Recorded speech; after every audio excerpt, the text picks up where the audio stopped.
Hello, traders. FX Pip Collector here. Today is Tuesday, February 20th, and I'm going to be analyzing gold versus the dollar, starting on the monthly, working my way down to the 1 hour time frame for the full down analysis.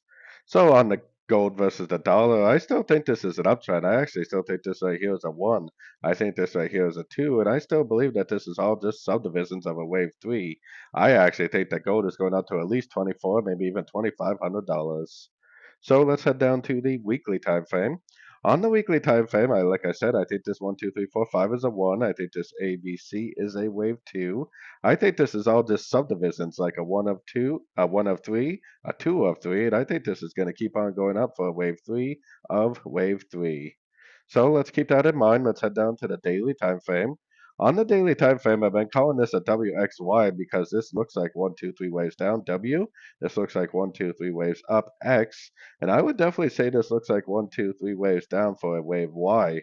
We don't really have a Fibonacci bounce, but we do have a 100% Fibonacci extended bounce, which I'll show you on the 4 hour time frame, which is a pretty good sign that this actually could be ending a correction, potentially ending a wave 2 of wave 3, and continuing up for a wave 3 of wave 3. So if that is the case, then we definitely need to continue to look for longs at the end of pullbacks, especially on shorter time frames.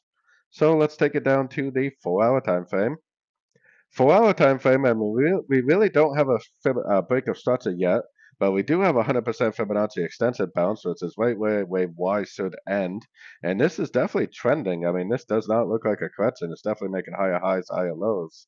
So I need to see a Fibonacci bounce to really help confirm this is the end of a correction. But as of right now, it definitely looks pretty good. Then it looks like we should definitely be continuing to look for longs at the end of pullbacks, especially on the shorter time frames. So going down to the 1 hour time frame, I kept my Fibonacci retracement out here just to show you guys that we are closing above the 78.6. Normally when we close above or below the 78.6 of any trend, that means that price is going to most likely keep on going up, and eventually it will break structure to the upside, which is going to help prove to us that this is the end of a wave 2 of wave 3 on the longer time frames. So like I said, I would definitely continue to look for longs, but I would only go long on pullbacks for the continuation of this uptrend. So don't forget to join my free Discord channel. The link for that is on the screen and in the description. Thanks and happy trading.